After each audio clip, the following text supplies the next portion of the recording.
নমস্কাৰ মই মমি ৰায় চৌধুৰী আজি এটা ভিডিঅ' আপোনালোকলৈ আগবঢ়াব আহিছোঁ ভিডিঅ'টো হৈছে কি যে একচুৱেলি ভিডিঅ'টো মই যোৱাকালিয়ে বনাব লাগিছিলে কিন্তু মোৰ অকণমান গা বেয়া হোৱাৰ কাৰণে মোৰ দেৰি হ'ল তথাপিও ভাবিছোঁ যে ভিডিঅ'ত বনোৱাটো বহুত জৰুৰী আৰু আপোনালোকৰ মাজলৈ আগবঢ়োৱাটো বহুত দৰকাৰী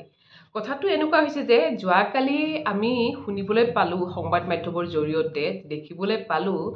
যে ষ্টেট ইলেকশ্যন কমিশ্যনে এটা বহুত ভয়ংকৰ সিদ্ধান্ত ল'বলৈ আগবাঢ়িছে তেওঁলোকে 2026 চনৰ নিৰ্বাচনত বাহিৰৰ পৰা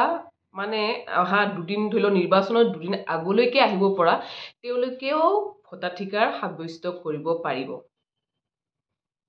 চাওকচোন কথাটো কিমান ভয়ংকৰ কি চলি আছে তাৰ মানে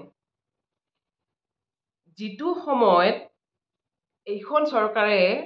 জাতি মাটি ভেটিৰ কথা কয় অসমীয়াক সুৰক্ষা প্ৰদান কৰা কথা কয় সেইটো সময়ত এইবিলাক কি কথা ওলাইছে আকৌ তেওঁলোকে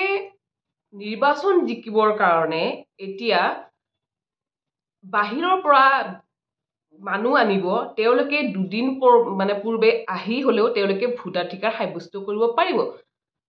তাৰমানে কি অসমখনক এতিয়া কি বিহাৰ বনাব বিচাৰিছে নেকি আমাৰ মুখ্যমন্ত্ৰী মহোদয়ে লগতে এইখন চৰকাৰে তেওঁলোকে নিৰ্বাচনত জিকিবৰ কাৰণে এইবিলাক বিহাৰৰ দৰে নিঞ্জা টেকনিক ইউজ কৰিব ওলাইছে নেকি এনেকুৱা ঘৃণনীয় মানসিকতা কিয় মুখ্যমন্ত্ৰী ডাঙৰীয়া কিয় মাজতে আপুনি কৈছিলে যে মোক অসমীয়াৰ ভোট নালাগে মোকতো বাহিৰৰ মানুহে মোক ভোট দিয়ে অনা অসমীয়াই ভোট দিছে এইটোৰ কাৰণে কৈছিলে নেকি আপুনি সঁচাকে অসমীয়া মানুহ নে সঁচাকে আপোনাৰ অসমতে আপোনাৰ জন্ম নে মোৰতো এতিয়া প্ৰশ্ন হৈছে নিজকে যিজন মানুহ অসমীয়াৰ কথা চিন্তা নকৰি নিজৰ লোভৰ কাৰণে নিজৰ স্বাৰ্থ পূৰণৰ কাৰণে বেলেগৰ পৰা মানুহ আনি ভোটদান মানে ভোট দিয়াবৰ কাৰণে চেষ্টা কৰি আছে কেৱল তেখেতৰ স্বাৰ্থৰ কাৰণে সেইজন মানুহক মানে কেনেকে আপোনাক কম আপুনি প্ৰকৃত অসমীয়া মানুহ কেনেকে আপুনি যিটো সময়ত চিন্তা কৰিব লাগিছিলে বৰ্তমান সময়তটো চলি আছে আমাৰ 6 জনগোষ্ঠীৰ জনজাতিকৰণ সেইবিলাক লৈ আপোনাৰ ভূক্ষেপ নাই অসমত ইমানে মূল্যবৃদ্ধি হৈ গৈছে বস্তুৰ মানুহে যত নেকি বস্তু ক্ৰয় কৰিব নোৱাৰা হৈছে দিন হাজিৰা কৰা মানুহৰ চলিবলৈ অসুবিধা হৈছে ঠিক তেনে সময়ত আপুনি সেইবিলাক চিন্তা নকৰে সেইবিলাক চিন্তা কৰিবলৈ আপোনাৰ শক্তি নাই মানে দৰকাৰ বুলিও নাভাবে কিয় আপুনি এনেকুৱা আপুনি কি নিজকে সৰ্বস্ব বুলি ভাবে নেকি নিজকে ৰজা বুলি ভাবে নেকি নে আপোনাৰ কাৰণে এতিয়া জনসাধাৰণ আপোনাৰ কাৰণে একোৱে নহয় ক্ষমতাই আপোনাৰ ইমানে মূৰত ধৰিছে যে আপুনি এতিয়া ৰাজ্যকে চিনি নোপোৱা হৈছে ৰাজ্যকে ৰামটাঙন দিব ওলাইছে কিয়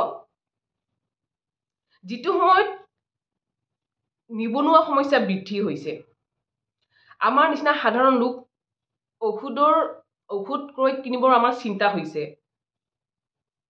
তেনে ক্ষেত্ৰত আপুনি সেইবিলাক চিন্তা নকৰি আপুনি কি চিন্তা কৰিছে আপোনাৰ মুনাফাৰ কাৰণে আপোনাৰ স্বাৰ্থ পূৰণৰ কাৰণে কালি পৰহি বাহিৰৰ পৰা মানুহ আহিব আহি পেলাই ভোটদান কৰিব তাৰ মানে আপুনি এতিয়া আমাৰ যিটো আমাৰ ভোটাধিকাৰ আমাৰ মূল্যৱান ভোট সেইটো এতিয়া খৰ্ব কৰিব ওলাইছে ঠিক এনেকুৱা নে আপুনি ইমান লেতেৰা ৰাজনীতি কৰি আছে নে আপুনি আৰু তাতকৈ ডাঙৰ কথা মোৰ আচৰিত লাগে আমাৰ মানুহখিনি ঠিক আছে আপোনালোকে দলত আছে কিবা আছে কৰক কিন্তু এটলিষ্ট একেবাৰে চকুত হেই মানে কাপোৰখন কি নকৰিবচোন গান্ধাৰীৰ ভাও নধৰিবচোন অকণমানতো চকু মেল খাওক যে কি চলি আছে অসমত কি হৈ আছে আজি চাওক আজি আপোনালোকৰ চলি যাব জীৱনটো আজি বিজেপিয়ে আপোনালোকক বহুত পইচা দিছে ৰাস্তা ঘাট মানে ধৰক কাৰোবাক ঠিকা দিছে কাৰোবাক মানে পইচা খটিবলৈ বহুত ৰাস্তা দিছে কিন্তু আপোনাৰ ল'ৰা ছোৱালীৰ কথা ভাবকচোন কালি পৰহি কি হ'ব অকমানটো চিন্তা কৰক নে আপোনালোকে ভাবিছে বা লগত আমাৰ মানুহখিনিও ভাবিছে যে আমাক অৰুণোদয় আঁচনি দিছে আমাক কি উজ্জ্বলা আঁচনি দিছে লগতে ঘৰ দিছে কিবা দিছে সেইখিনিতে সীমাবদ্ধ নেকি আপোনালোকৰ জীৱন ভাবকচোন মই বাৰে কৈছো আৰু ক'বলৈ বাধ্য হৈছো বাৰু আপোনালোকৰ আজি জীৱনটো চলি গৈছে যেনে তেনে চলি গৈছে চৰকাৰখনে দিছে আপোনালোকে প্ৰশংসা কৰিছে কৰক ভাল কথা কিন্তু লগতে আপোনালোকৰ যে আহি অহা মানে কি আহা নতুন প্ৰজন্মখিনিৰ কথাওতো ভাবক কালি তেওঁলোকৰ কি দুৰ্দশা হ'ব আজি বিজেপি চৰকাৰখনে অসমখনক চৰণীয়া পথাৰ বনাব গৈ আছে অনা অসমীয়াৰ ইমানে উপদ্ৰৱ বাঢ়ি গৈছে ভয় লগা হৈছে দিনক দিনে পৰিস্থিতি কিয় মুখ্যমন্ত্ৰী মহোদয় অকণমানতো এইবিলাক কথা চিন্তা কৰক ন আজি আপোনাৰ যেনেকৈ ল'ৰা ছোৱালী আছে আপোনাৰ ল'ৰা ছোৱালীৰ কথা চিন্তা কৰিছে তেওঁলোকে দেশ বিদেশত পঢ়াইছে কিন্তু সাধাৰণ মানুহে এইখন অসমতে থাকিবলগীয়া হৈছে চৰকাৰী স্কুলতে পঢ়িবলগীয়া হৈছে কিছুমান কিন্তু আপুনি কি কৰিছে চৰকাৰী স্কুল বহুত কেইখন বন্ধ কৰি পেলাইছে কিছুমানৰ দুবেলা দুমুঠি ভাত খাবলৈ পইচা নোহোৱা হৈছে তেওঁলোকে প্ৰাইভেট স্কুলত কেনেকৈ পঢ়াব সেইবিলাক অকণমান আপুনি চিন্তা কৰিছেনে অকল নিজৰ কথা কিয় চিন্তা কৰিছে ৰাইজ মই আপোনাক কাবৌ কৰিছোঁ হাতযোৰ কৰিছোঁ অকণমান চিন্তা কৰক এতিয়া চাগে আকৌ কোনোবাই মোৰ ভিডিঅ'টো দেখা পাই ক'ব এই অখিলৰ মানুহ ৰাইজৰ দলৰ মানুহ এইবিলাকে মিয়াৰ চিন্তাই কৰিব মিয়াৰ চিন্তা কৰা নাই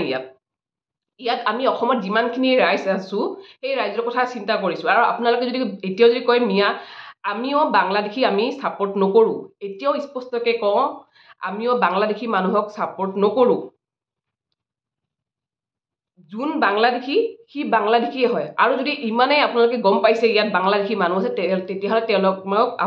আপোনালোকে বিতৰণ কৰক কিয় আজিলৈকে ভালকৈ বিতৰণ কৰিব পৰা নাই খুব বেছি 10জন 12জনৰ বাহিৰে অকল মানুহসোপাক অত্যাচাৰ কৰি আহিছে বাংলাদেশী হিন্দু মুছলমানৰ ৰাজনীতি কৰি মানে অকল আতিশায্য চলাইছে অত্যাচাৰ চলাইছে